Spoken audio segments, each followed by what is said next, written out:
Nah,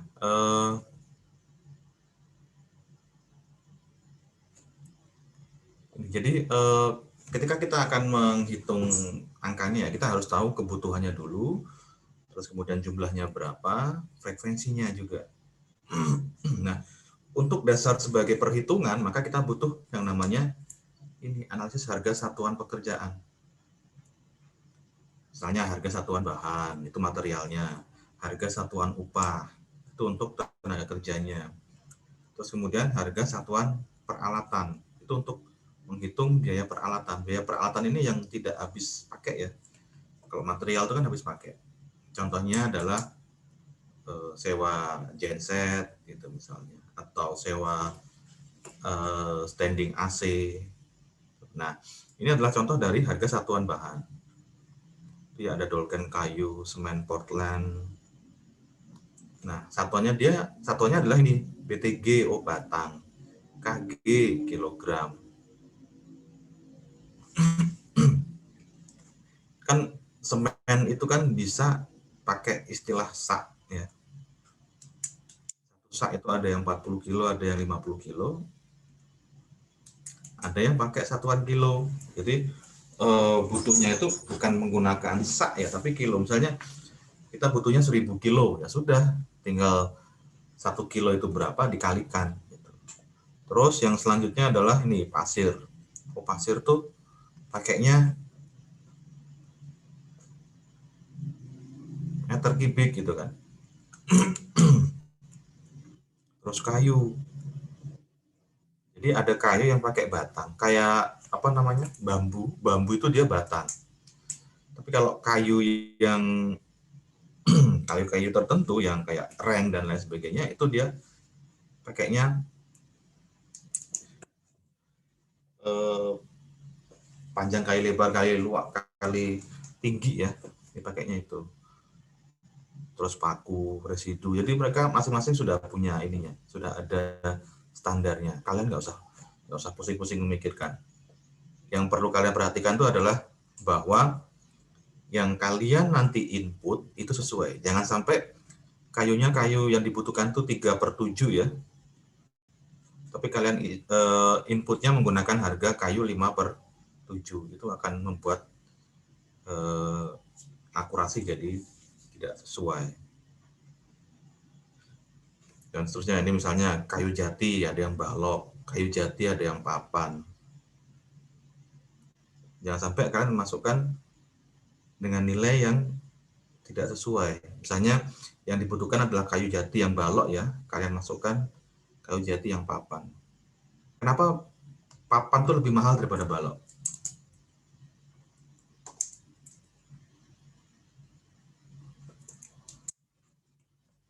Mungkin karena lebih lebar kali, Pak. Ya, kebutuhan lebarnya ya, karena kalau papannya itu lebar, berarti kan pohonnya juga harusnya besar kan, ya enggak? Betul. Sekarang banyak yang apa namanya kayu jati, tapi jati-jati yang jati-jati muda, nggak terlalu bagus. Kenapa nggak terlalu bagus? Karena dia masih basah istilahnya. Kenapa kok yang basah itu jelek? Karena kalau yang basah itu nanti dipasang atau kayu-kayu jati yang muda itu dipasang, nanti pas kena panas dia akan bengkong. Bayangkan kalau untuk pintu gitu ya, kalau pintunya itu bengkong, hasilnya apa? Pintunya tidak akan bisa ditutup. Kayak gitu. Makanya kalau saya sih biasanya daripada beli kayu baru gitu untuk masang pintu, saya mending beli pintu second, nanti tinggal disesuaikan. Itu ya. Terus ini satuan upahnya. Dia pakai jam ya. Tanya, Pak. Silakan. Itu yang tadi berarti kayak misalnya ya Pak, semen per kilo satuannya. Berarti itu termasuk eceran, Pak? Biasanya ini yang mengeluarkan adalah dari PUPR sih, Kemen PUPR. Mereka sudah ada standarnya. Misalnya di Jakarta standar harganya segini, di Papua harganya segitu. Jadi ketika pengadaan barang dan jasa, terutama yang konstruksi, itu tidak akan seharusnya kalau harganya tidak akan terlalu bervariasi, itu Fandi. Jadi yang sebenarnya pakai standar, yang membuat standar ini adalah dari PUPR biasanya, kalau yang proyek-proyek konstruksi ya. Termasuk juga dengan harganya. Karena harga semen di Jakarta dengan harga semen di Papua itu sangat jauh berbeda. Kalau di sini kan dekat dengan pabriknya ya. Kalau di Papua untuk mengantarkan ke daerah tertentu saja itu harus pakai helikopter misalnya. Yang seharusnya 40 kilo itu misalnya 50.000 ya, di sana bisa 3 kali lipat, bahkan 4 kali lipat ya, karena ongkos transportasinya sangat mahal gitu.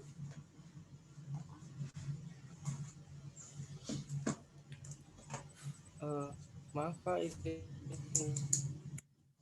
bertanya. Ya.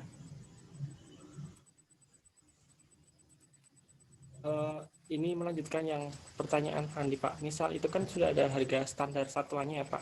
Semisal kita membeli beberapa peralatan, itu harga dengan harga satuannya. Nah, semisal ketika kita membeli banyak, nah itu kita mendapatkan suatu keuntungan kayak diskonan gitu Pak. Nah, kira-kira kita penulisannya di situ, kita tulis realisasinya, apa kita tulis sesuai harga satuannya dikali dengan kita beli berapa gitu Pak? Itu nanti di realisasinya ada sendiri ya. Kalau ini kan masih di standar perencanaan ya. Nanti di realisasi bisa lebih mahal, bisa lebih murah. Artinya adalah hukum pasar lah ya, hukum pasar. Ketika supply itu berkurang, maka otomatis supply berkurang, demand tetap, maka yang terjadi adalah harga meningkat. Jadi harga satuan bahan ini masih harga perkiraan. Nanti ketika pada realisasinya, gitu ya, setahu saya sih kalau proyek pemerintah itu jarang yang ada diskonnya. Tuh, kenapa? Karena yang mengerjakan kan rekanan, yang dapat ininya rekanan. Nanti mereka punya pencatatan sendiri. Gitu. Ya, Ivan ya. Ya, itu pertanyaan yang bagus ya. Karena dalam realita kadang-kadang kalau kita beli banyak, kalian lah gitu kan, secara individu gitu, beli barang dalam jumlah yang banyak pasti minta harga grosir dong gitu. Atau minta potongan harga. Gitu. Kalau dari ini sih, ini karena ini masih perencanaan ya, jadi tidak terlalu ini. Tapi dari di realisasi diisikan karena form over substance kan, pembuktiannya itu kan berdasarkan kwitansi atau berdasarkan bukti pembayaran, ya kan?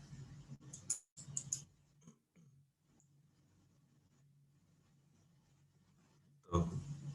Ya bisa aja sih kalau misalnya yang beli kalian gitu kan, terus dapat diskon dong, diskonnya berapa? Gini. Nanti di nota ditulisnya harga normal ya. Misalnya, ya bisa saja terjadi.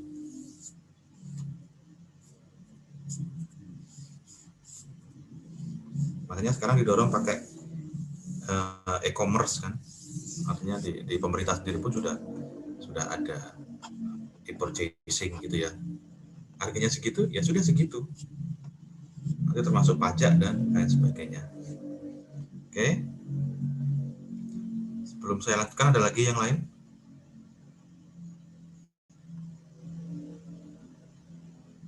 Bapak, kalau kayak tukang borongan itu hitungannya satuannya per apa ya, Pak? Tukang borongan. Iya, Pak. Kalau bangun itu ada yang diborong gitu. Ya. Gini, tukang borongan itu bagaimana kita bisa tahu harga borongannya berapa?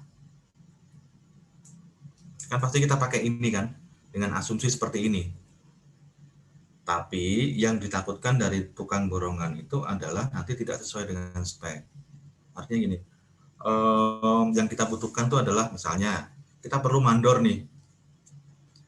Nah, kalau dalam borongan kadang-kadang nggak pakai mandor, tukangnya. Misalnya kita minta mandor 1, tukang 10, terus kemudian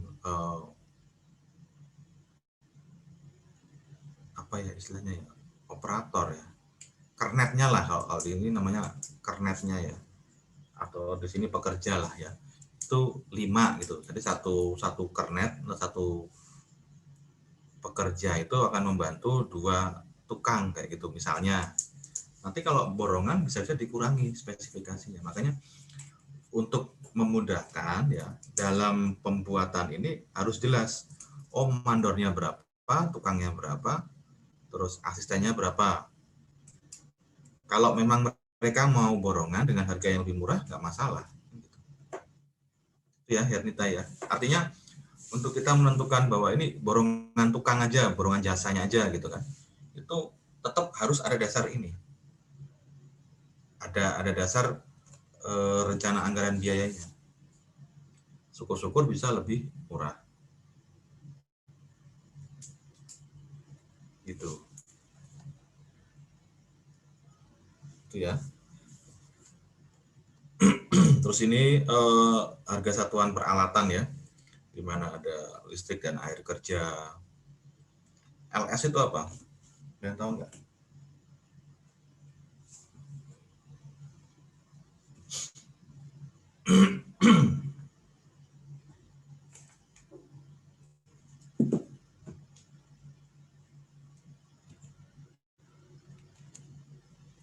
Kalian tahu apa itu LS? Lumsum ya, Pak. Ya, lamsam ya. Apa itu lamsam?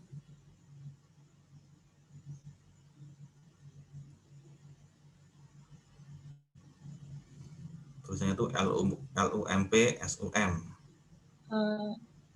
Taksiran biaya yang tidak memiliki analisa, namun dihitung berdasarkan perkiraan umum. Ya, kan kita nggak tahu bahwa itu akan menghabiskan berapa kan? Makanya ini tes material baja dan beton, kita nggak tahu berapa yang akan di ini. Ya sudah pakai ini aja, pakai standarnya ini. Dan ini ada lamsamnya, itu ada apa namanya? Ada standarnya juga.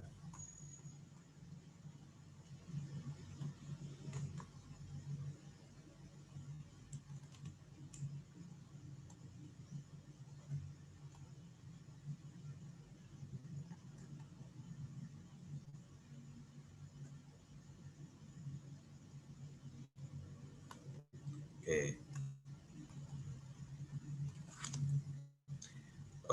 Saya kembali lagi ya ke project cost management ya. Dalam project cost management itu ada 4 tahapan yang perlu dilakukan. Yang pertama adalah plan cost.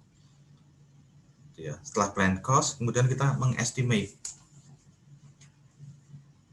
berapa sih yang dibutuhkan. Terus determine. Jadi estimasi itu belum tentu akan kita ambil. Estimasi itu masih kita perhitungkan dengan anggaran yang tersedia. Kan estimasi biaya itu kan kita baru ngitung biayanya ya. Oh, perkiraan biaya yang dihabiskan adalah 1 miliar. Kemudian kita sesuaikan dengan anggarannya. Anggarannya berapa? 950 juta. Berarti ada yang harus disesuaikan. Nangkap nggak maksud saya? Nah, setelah disesuaikan, baru artinya gini, kita sampaikan ke stakeholder-nya. Dengan spesifikasi seperti ini, rumahnya itu nanti akan hemat energi ya dibandingkan dengan ini, maka kita butuh tambahan 50 juta. Kayak gitu. 50 juta ini digunakan untuk pembelian barang-barang, misalnya kalian disuruh bikin rumah gitu ya. Kalian menawarkan satu konsep rumah hemat energi dengan adanya pemanas air dari ini ya, pembangkit listrik tenaga matahari, terus kemudian bahan-bahan yang digunakan itu bahan-bahan yang menyerap panas, bukan menyerap panas ya, kalau menyerap panas jadi panas rumahnya, yang memantulkan panas gitu kan.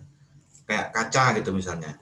Kaca, kalau kacanya biasa maka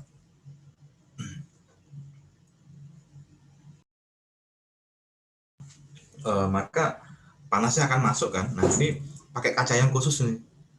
Kaca yang khusus ini adalah kaca yang misalnya ya 99% itu memantulkan sinar ultraviolet itu misalnya, sehingga keadaan di dalam itu lebih ini.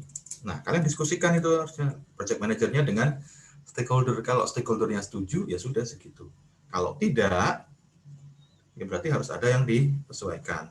Setelah penyesuaian baru determine the budget, tentukan budgetnya itu berapa. Terus yang keempat itu adalah control cost. Jangan sampai biaya atau anggaran yang ini over cost lah kasarnya, di atas dari anggaran yang sudah ditentukan. Jadi memang benar-benar harus dikontrol. Salah satu cara mengontrol cost itu adalah dengan memastikan bahwa pekerjaan itu berjalan sesuai dengan waktunya. Itu ya. Kasarnya kalau nambah waktunya nambah, maka variabel-variabel atau biaya-biaya yang apa namanya berubah seiring dengan penambahan waktu, variabel cost ya, variabel cost, maka itu akan ini kayak contohnya itu adalah sewa peralatannya, misalnya sewa peralatannya harian gitu kan. Ketika nambah 1 hari ya sewanya nambah 1 hari. Beda kalau sewanya kalian ini ya panjang waktunya gitu. Atau labor begitu nambah hari ya nambah waktu. Nambah hari nambah waktu ya, nambah hari nambah waktu nambah biaya upahnya itu tadi.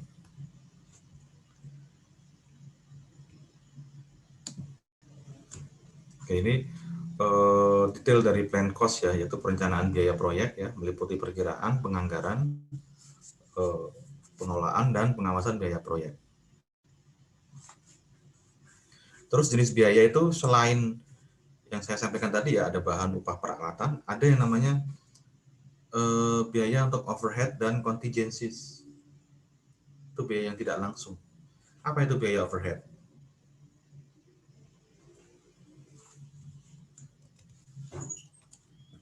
Coba, apa itu biaya overhead?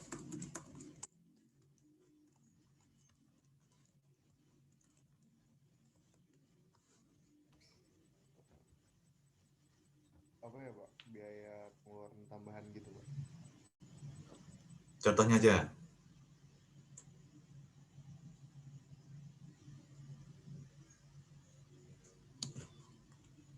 Biaya tidak langsung itu, Pak. Oh iya, Deng. Aku, Pak. Contohnya, Pak. Gimana? Kalau dalam pembuatan bangunan biasanya paku, Pak.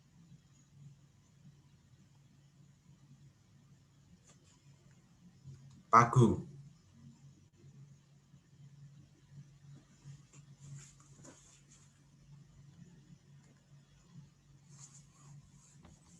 Depresiasi alat bisa Pak? Depresiasi alat. Mesin gitu. Kalau asumsinya kita alat itu sewa ya, maka kita nggak akan ngurusin itu. Jadi istilahnya itu overhead itu adalah pengeluaran tambahan ya, pengeluaran tambahan yang tidak berkaitan langsung dengan proses bisnis atau produksi yang dilakukan. Asuransi, Pak. Ya, itu bisa. Pajak mungkin, Pak, pajak. Ya, pajak. Keamanan, Pak. Ya, keamanan. Oke. Ini keamanan yang formal atau yang informal? Kalau istilah biaya keamanan misalnya. Ya, jadi tidak berhubungan langsung dengan pekerjaan yang dilakukan. Misalnya kalian disuruh bikin eh, jalan tol gitu kan, jalan tol. Nah, ada biaya-biaya yang tidak berkaitan dengan pembangunan jalan tol, kayak tadi ya, asuransi karyawan. Itu. Terus kemudian pajaknya. Kemudian kan kita nggak mungkin tuh nggak pakai ATK kan, ya nggak? ATK itu selalu dipakai, tapi kadang-kadang ATK-nya itu ATK yang reguler ya, bukan yang berkaitan dengan ATK yang berkaitan dengan pembangunan jalan tol. Misalnya sebelum kalian ini kan ikut lelang gitu kan, ikut pengadaan barang dan jasa. Nah, itu kan butuh ATK yang sebenarnya ATK itu dari operasional kantornya, tidak berkaitan dengan pembangunan jalan tolnya. Nah, itu overhead.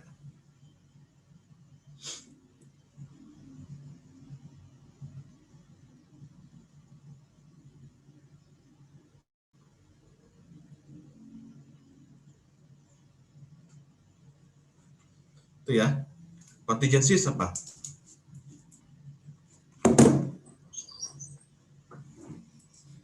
Biaya contingencies.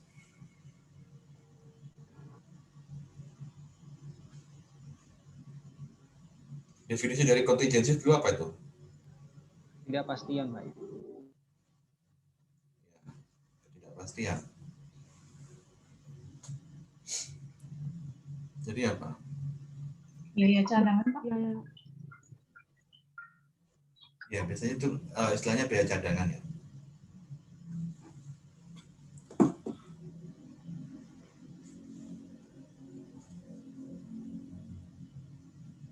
Itu adalah biaya cadangan.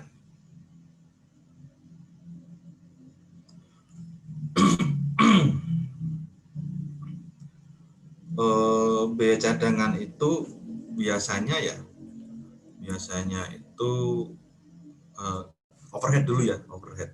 Biaya overhead itu biasanya dimasukkan itu maksimal, ini maksimal biasanya ya, ini rule of thumb lah, rule of thumb itu nggak ada rumus pastinya, tapi rule of thumb-nya itu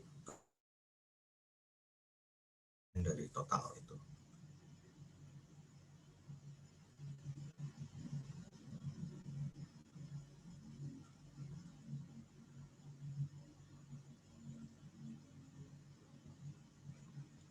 Itu biasanya ada sendiri itu perhitungannya, perhitungan untuk biaya kontingensi ya.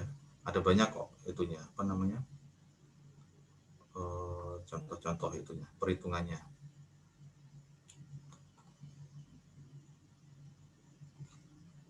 Pak izin bertanya.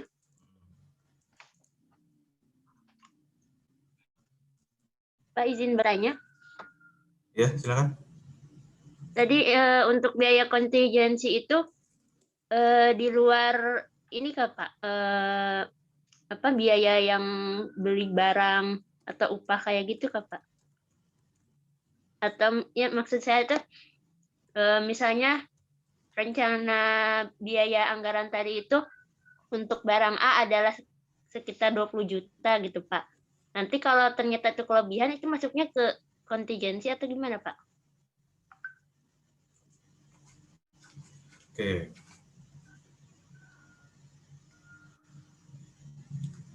Apa ya, kalau bisa saya bilang itu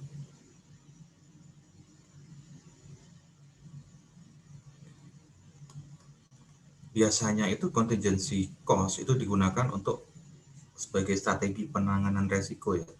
Dia masuknya ke risk management. Cuman satu project manager dengan project manager yang lain itu berbeda perhitungan atau penempatan dari contingency cost-nya itu.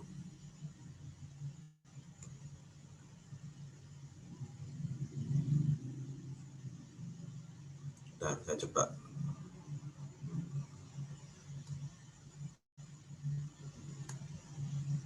contohnya ya.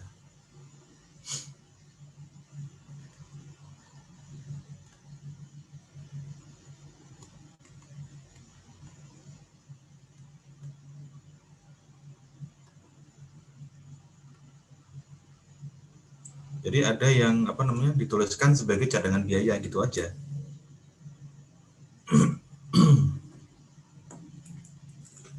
Kalau contohnya garansi gitu masuk kontingensi nggak ya Pak? Jaminan atau Dan jaminan kayak gimana? Contohnya apa? Contohnya. ya jaminan atau kayak garansi di proyek-proyek gitu.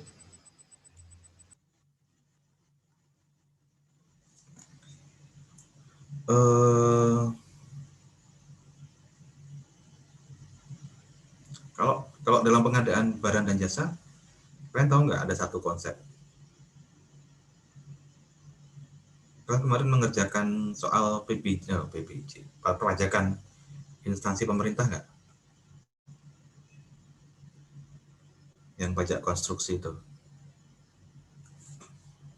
Masih ingat nggak soal UASnya? Pas saya bikin itu ada satu. Jadi uangnya itu tidak dibayarkan 5% dulu. Yang terakhir itu biaya apa itu namanya?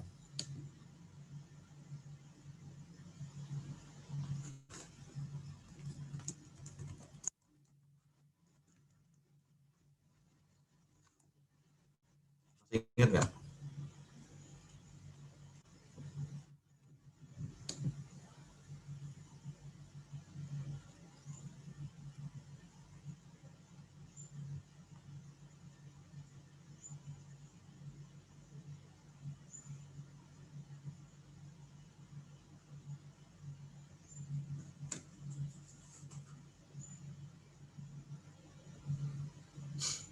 Jaminan pemeliharaan bukan, Pak?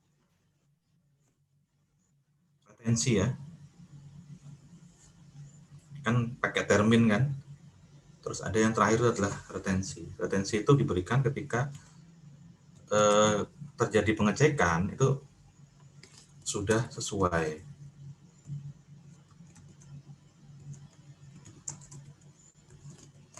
Kayak gitu.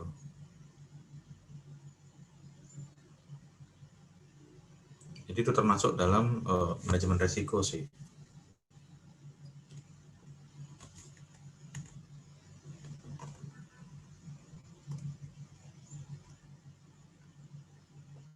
Terus kemudian apa ya?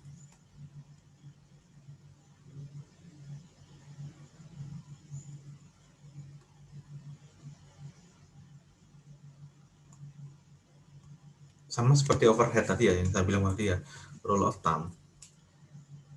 Contingency cost itu range-nya ya, ada yang jadi itu tergantung, sebenarnya saya nggak bisa bilang ini patokan ya, tapi sebagian besar itu mereka contingency cost-nya itu adalah 10 sampai 15% dari estimasi dasarnya.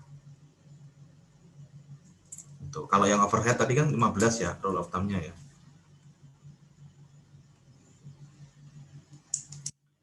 Kemudian yang perlu di kalian garis bawahi adalah penentuan dari penggunaan contingency cost. Kapan contingency cost itu boleh digunakan itu juga harus jadi pertimbangan. Dan saya garis bawahi lagi bahwa satu kontraktor ya dengan kontraktor yang lain, kalau dalam hal konteksnya ini adalah pembangunan konstruksi ya, itu intinya itu adalah seharusnya contingency cost itu tidak boleh digunakan untuk menutupi permasalahan human error. Contohnya human error itu apa?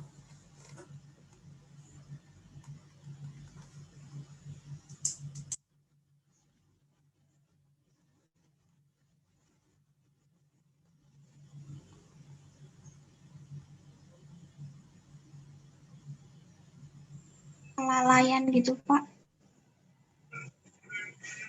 Ya, yang kaitannya dengan contingency cost.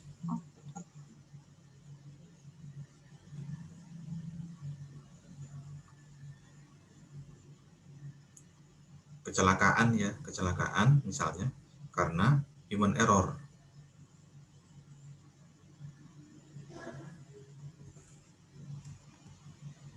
Berarti Pak, kalau misalnya suatu proyek terus tiba-tiba ada hujan besar, kebanjiran, itu perlu disedot gitu Pak airnya, berarti masuknya ke biaya kontingensi itu. Ya, maksudnya ke biaya kontingensi itu. Tapi ingat bahwa tergantung dari kebijakan perusahaan itu ya. Ada perusahaan yang menganggap bahwa force majeure itu tidak masuk ke dalam contingency cost. Ada yang berpendapat bahwa ya itu masuk gitu. Karena kan contingency cost itu kan kaitannya dengan resiko gitu loh. Cuman kan ada resiko yang uncontrollable, lebih ke resiko-resiko yang uncontrollable.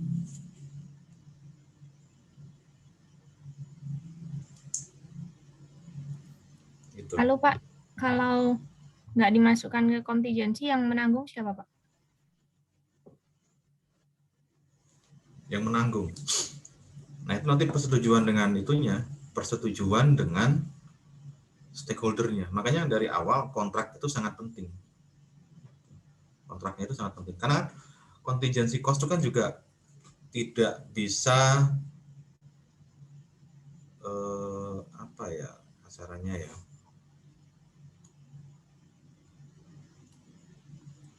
Tidak bisa hanya dari si project manajernya, tapi juga harus atas persetujuan dari si pemberi projectnya. Gitu.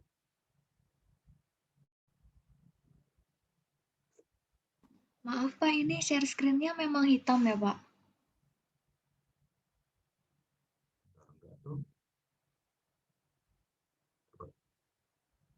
Oh, karena saya buka Excel-nya ini. Jadi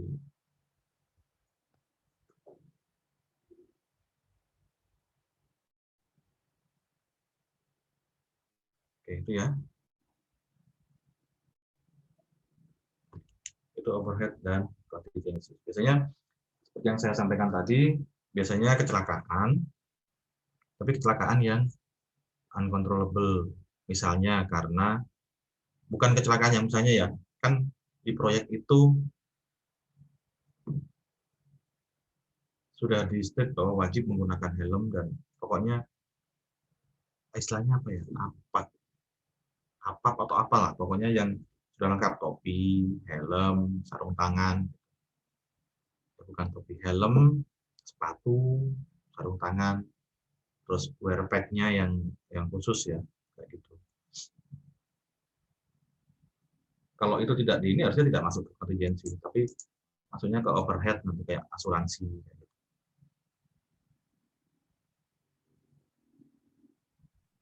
Pak, mau tanya Pak. Ya. Berarti itu kalau yang force major itu kalau dihitung sebagai risiko tapi tidak ditalangi itu termasuk human error atau bukan Pak? Tidak ditalangi. Maksudnya tidak masuk dalam contingency cost gitu. Iya.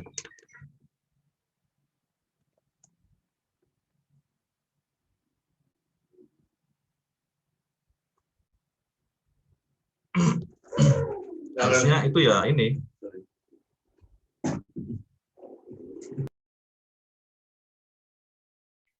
Tapi itu bukannya masih butuh uang buat kontingensi tadi itu.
Oke, tes.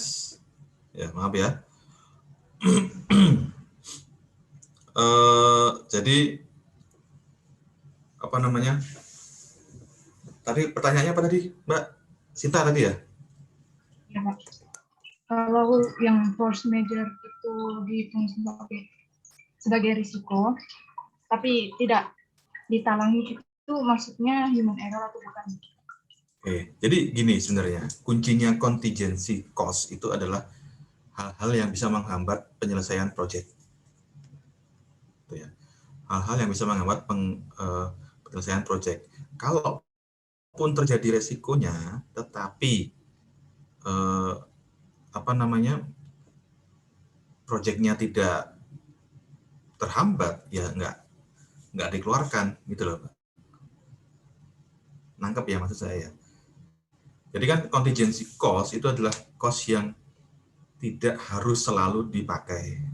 Dia hanya digunakan ketika ada hal-hal yang menghambat penyelesaian dari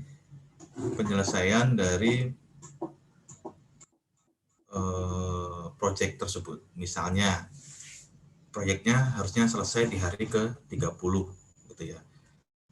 Ketika nanti di minggu depan kalian akan belajar tentang kurva S ya. Di hari ke-15 itu seharusnya ya, ini berdasarkan kurva S, harusnya progres pengerjaan itu 50%. Tetapi karena satu dan lain hal, di hari ke-15 itu baru 30%. Berarti kurang 20% kan harusnya progresnya. Dalam hal itu, contingency cost bisa digunakan. Untuk apa? Untuk memastikan bahwa nanti di hari ke-30 itu proyeknya selesai. Misalnya dengan apa? Nambah, kalau konstruksi ya, nambah tukang misalnya. Atau nambah alat. Gitu. Itu ya Mbak Sinta ya. Nangkap nggak maksud saya? Jadi sebenarnya garis yang harus digarisbawahi itu adalah contingency plan itu contingency cost itu dikeluarkan ketika ada satu dan lain hal yang bisa mengganggu proyek. Pokoknya intinya proyeknya itu harus selesai gitu kan. Proyeknya harus selesai dalam dimensi cost-nya, quality-nya, terus time-nya ya. Itu dalam masih dalam ketentuan yang disepakati dengan stakeholder itu. Terima kasih, Pak.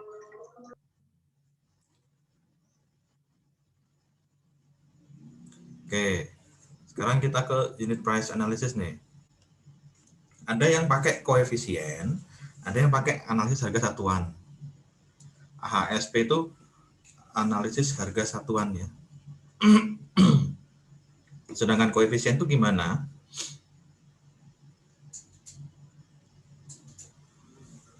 Misal,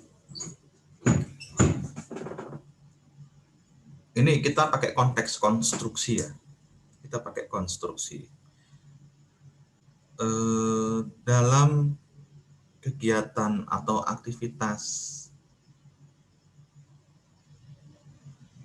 mengecat, itu yang dominan bahan atau pekerjanya atau tenaga kerjanya?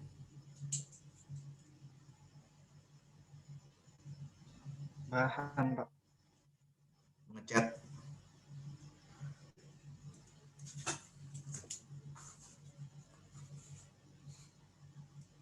Yang dominan dari sisi biaya itu tukang catnya atau pekerjanya ya, atau biaya untuk mengecatnya. Biaya cat itu catnya, terus kemudian kuas dan lain sebagainya.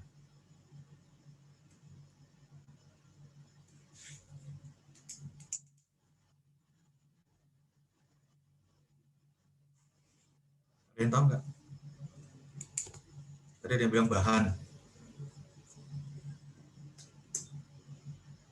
Ada pendapat lain? Tukang catnya, Pak. Ya kalau kalau menurut pendapat saya tukang catnya ya.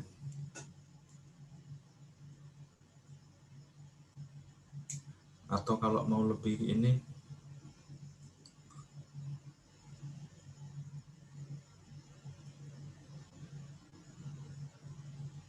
nah bikin patung gitu misalnya, bikin patung itu dominan bahannya atau dominan tukang kerjanya?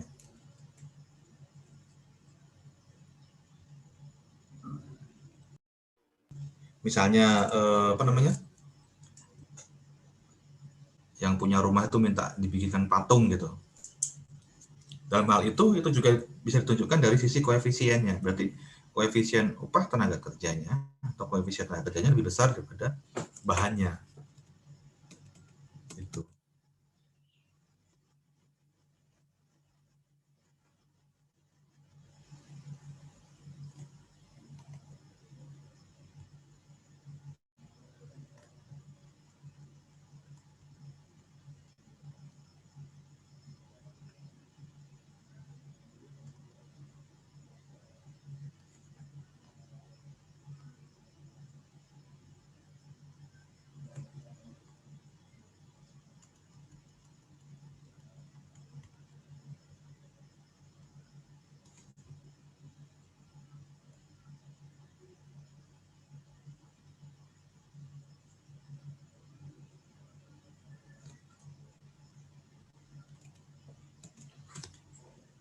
Oke.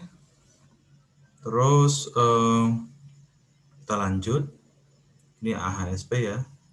Nanti bisa dibaca secara lebih detail. Ini sudah.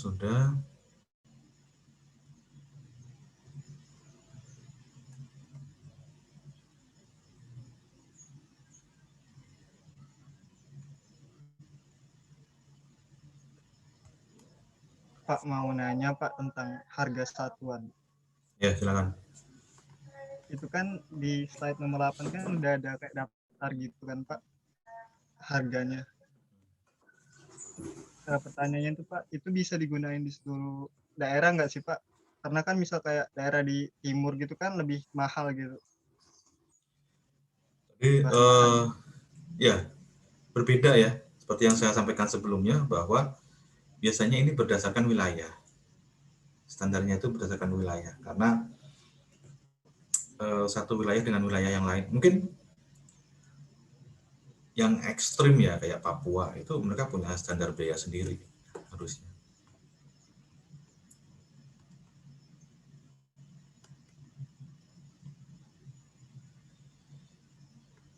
Oke, jadi intinya adalah rencana anggaran biaya itu adalah data rincian pekerjaan yang disusun secara sistematis menurut kelompok atau bagian pekerjaan, ya, disertai keterangan mengenai volume, satuan, terus kemudian mata uangnya, harga satuannya, hasil kali volume dengan harga satuan setiap jenis pekerjaan, dan jumlah seluruh hasil pekerjaan sebagai total harga pekerjaan. Kayak gitu sih.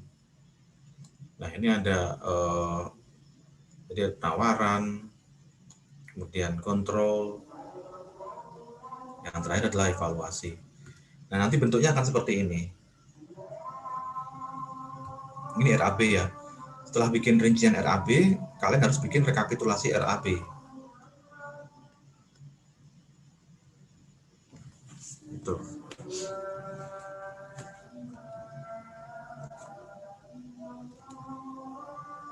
Ntar di LMS ada nggak ya? Kalau nggak ada, pakai punya saya aja.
Oke, habis ini kalian akan kerja kelompok ya.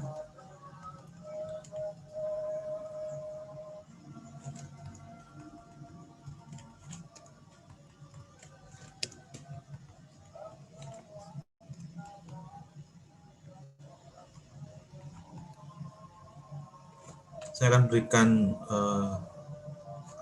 agak kompleks sih, tapi ya harusnya bisa lah. Saya minta kalian untuk membuat RAB, kemudian rekapitulasi ya. Kemudian rekapitulasi.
Oke, saya share dulu ya. Ini kelihatannya individu aja, karena kalau mau saya buat ini terlalu kompleks ya. Nanti yang pas kurva S aja.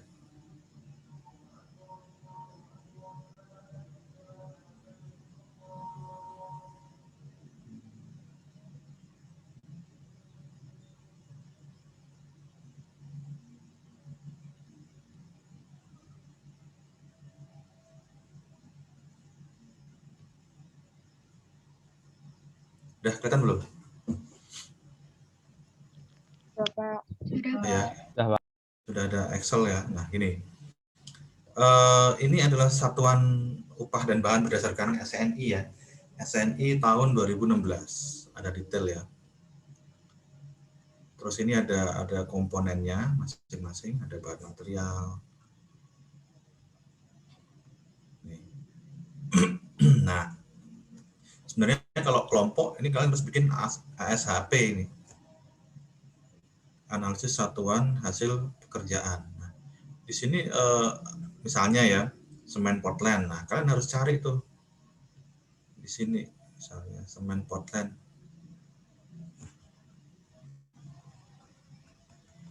Mana semennya? Nih ya, segini gitu. Ini harus kalian isi satu persatu, kan banyak banget kan. Nanti kalian pingsan nanti kan.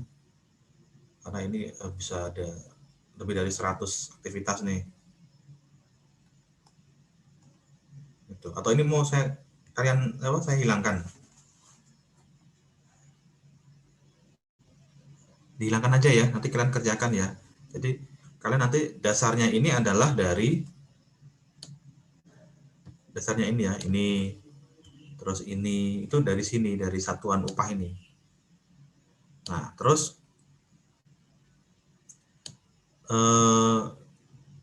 dapatnya ini yang jumlah harga itu dari mana? Dari sini. Ini ada koefisiennya 5,2 gitu kan. Maka di sini kemudian muncul jumlah harganya. Jumlah harganya adalah perkalian dari koefisien dengan harga satuan. Gitu. Jadi untuk mlester ya, mlester 1 meter persegi. Tahu nggak mlester itu apa? Di semen. Yang semen di tembok itu ya, Pak? Ah, ya betul, semen di tembok. Jadi dari batu bata itu kan atau hebel ya. Terus kemudian di plester lah, itu istilahnya plester. Nah, 1 meter persegi itu berapa sih satuan pekerjaannya? Ya, pertama adalah dari semen, itu kan. Campurannya gimana? 5,2 kilogram ya, kali pasir. Pasirnya itu berapa sih? 0,02 meter kubik ya. Itu bahannya. Terus tukangnya bagaimana? Ini tukangnya. Pembantu tukang. Dia koefisiennya 0,2 gitu. Berarti untuk membuat 1 meter persegi plester itu membutuhkan 0,2 untuk pembantu tukang. Untuk tukang batunya 0,15. Ini nggak usah ini sudah ada dasarnya ini. Ini sudah ada dasarnya. Nanti ketemu gitu kan. Dari mana dasar mandornya? Ya dari sini. Ini ya. Berarti nanti ini akan saya hapus ya. Jadi kalian harus mencari dan harus detail ya, harus teliti. Ini akan saya hapus.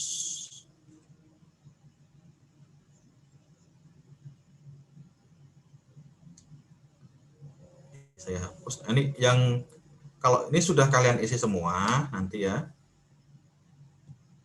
Ini enggak semua kok, ini aja yang saya hilangkan. Jadi kalian harus apa namanya?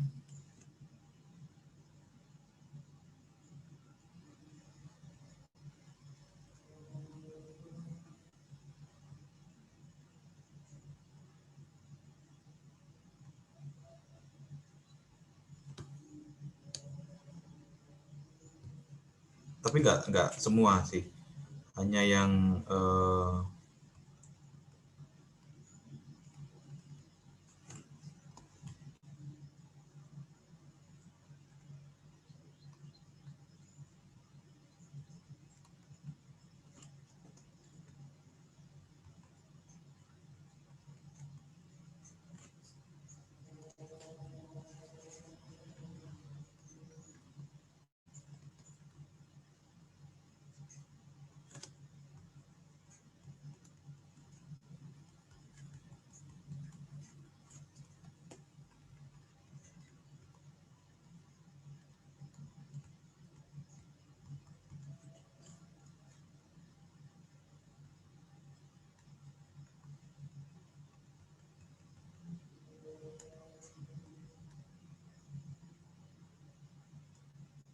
Udah itu aja, berarti sampai ke ini yang saya hilangkan.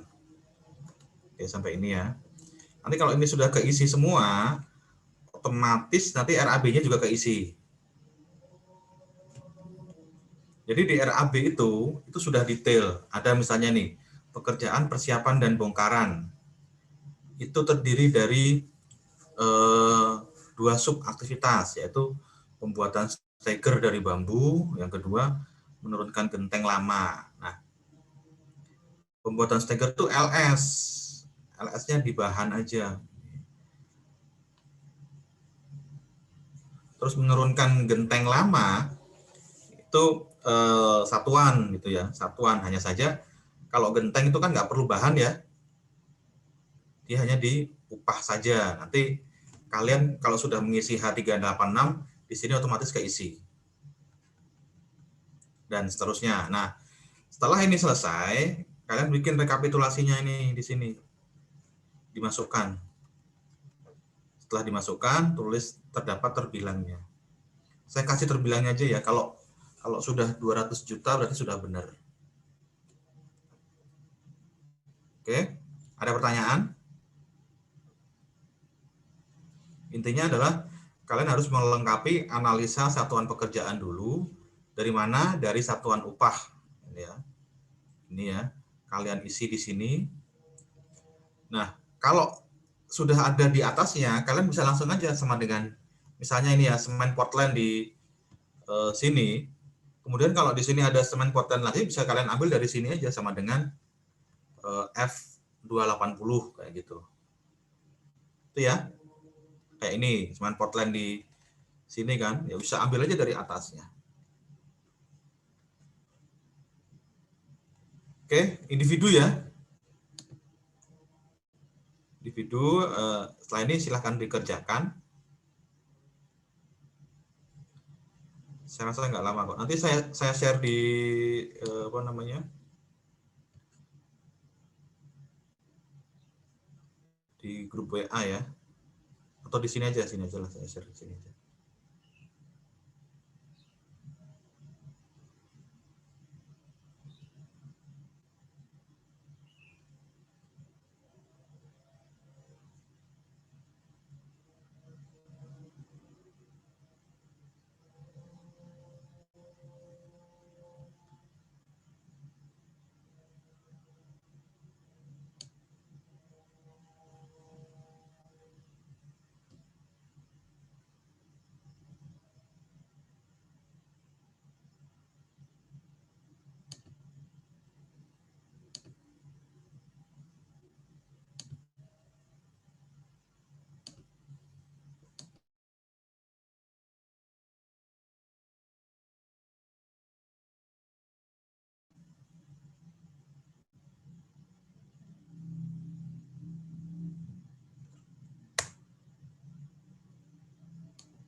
Kok nggak bisa ya?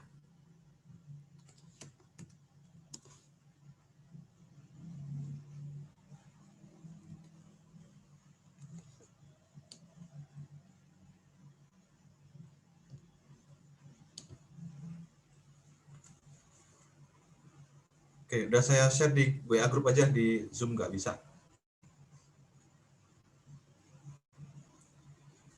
Oke, ada pertanyaan? Kalau nggak ada, langsung dikerjakan aja, itu yang Excel-nya.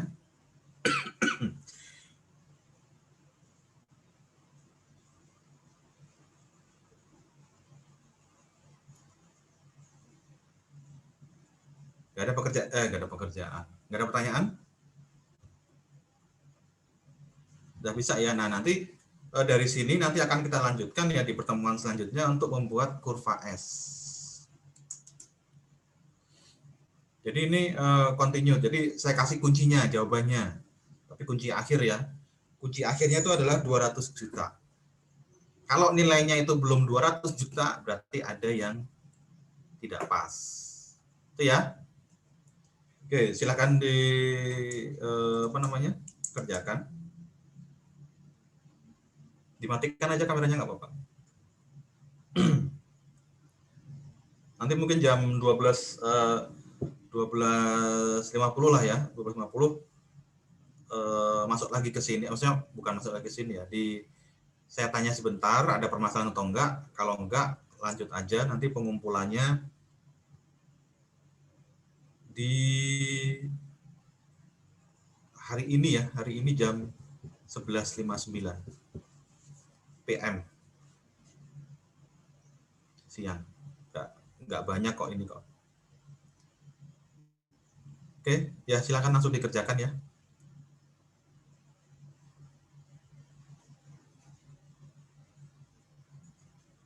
Baik.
Cat penutup ini ya. Kayu atau besi itu ya.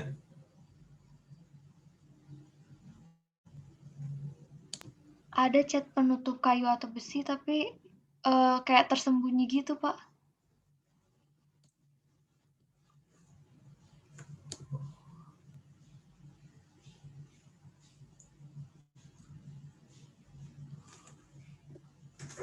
Oh ya, ke height ya, ke height ya. Iya, ada yang ke height. Bentar ya.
Ya, ada yang ke height tuh.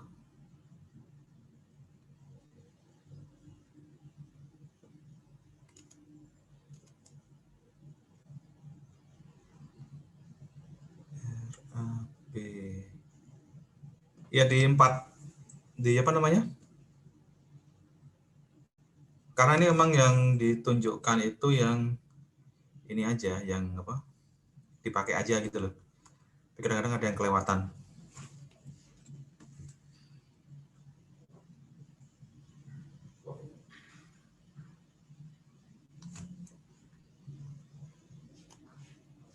Itu ya.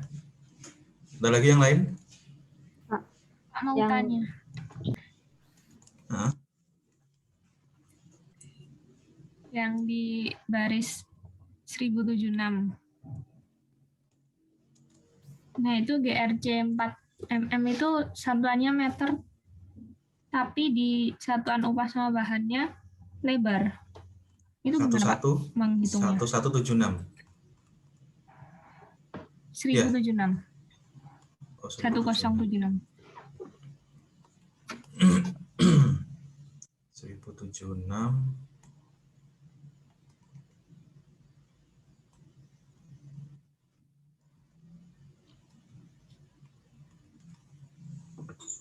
Ya, di satuan upahnya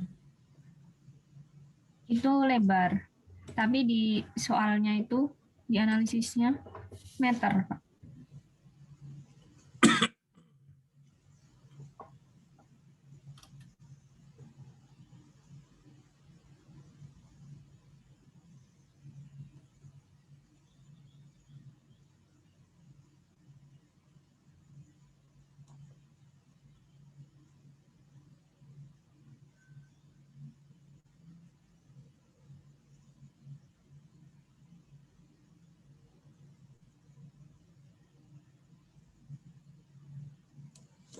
Oke, yang ini tuh sebenarnya disesuaikan ya.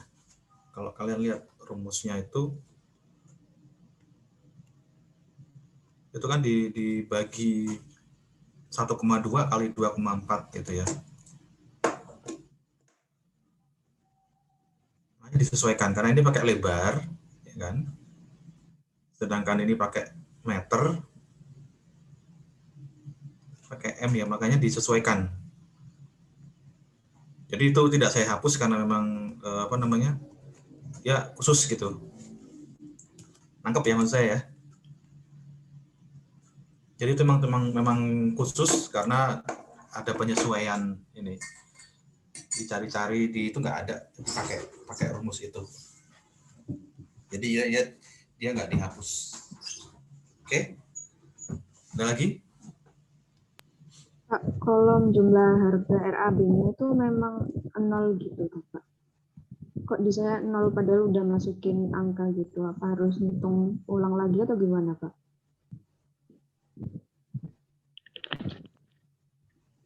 Coba di tempat saya nggak, saya ini tuh. Dicek lagi aja rumusnya. RAB-nya kan ya, atau direkapitulasi? AB-nya, Pak.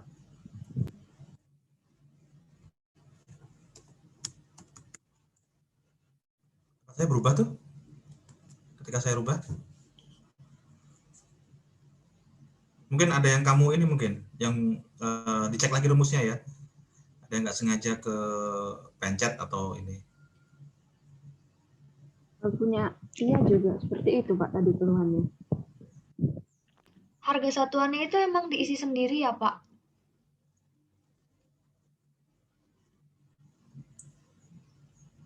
Iya. Harga satuannya diisi sendiri. Harga satuannya dari mana dapatnya? Dari upah plus bahan.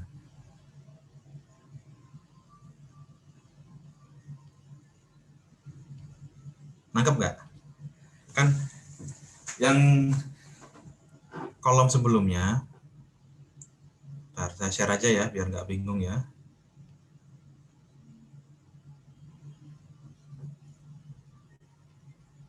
Nih, ini kan harga satuan secara detail kan 0, upahnya 0, bahannya 800.000. Maka harga satuannya adalah ya penjumlahan dari ini ditambah bahan.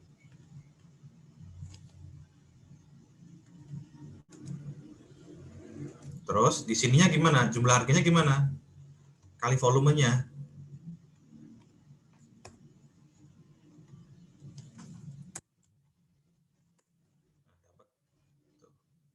Seterusnya. Nangkep ya?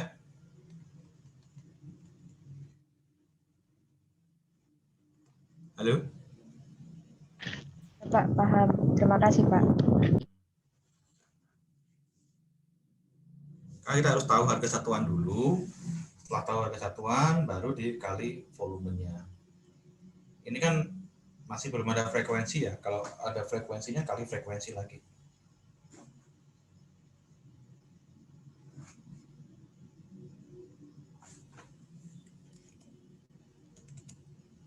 Oke, pertanyaan terakhir.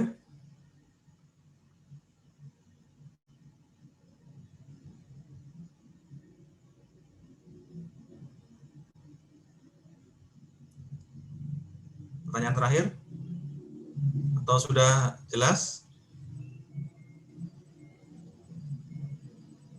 Sudah jelas, Pak. Sudah jelas ya. Nanti dikumpulkan ke Tia ya. Kumpulkan ke Tia. Tia nanti kalau misalnya jam 11:30 ya malam ya, ada yang belum mengumpulkan tinggal aja.